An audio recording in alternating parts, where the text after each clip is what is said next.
vote दिन 50 म यो गन्तीलाई भोट दिएर मर्न पाऊँ भोट दिएर मात्रै मर्न पाऊँ मलाई नराम्रो रोगको शङ्का होइन होइन आमा त्यस्तो हुँदैन एउटा बुढ भनेको मनीको रोग लाग्छ तर निको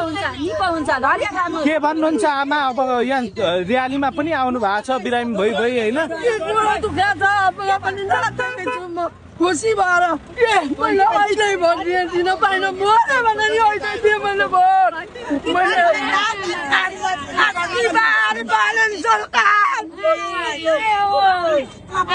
आमा बालेन प्रति धेरै आशा छ है गर्छन् यिनले केही गर्छन् होइन किन गर्दैन नि बाबु त्यस्तो इन्जिनियर के हुनुहुन्छ त्यस्तो मान्छे त्यस्तो पढालेखा मान्छे त्यस्तोलाई गर्दैन धेरै खाए धेरै लुटे यी पुराना पार्टीले म त केही भन्न सक्दिनँ बिमारी छु हस् आमा हस् ल तपाईँ पनि चाँडो ठिक हुनु ल आमा भोलि जाँदैछु जताउनु ल आमा ल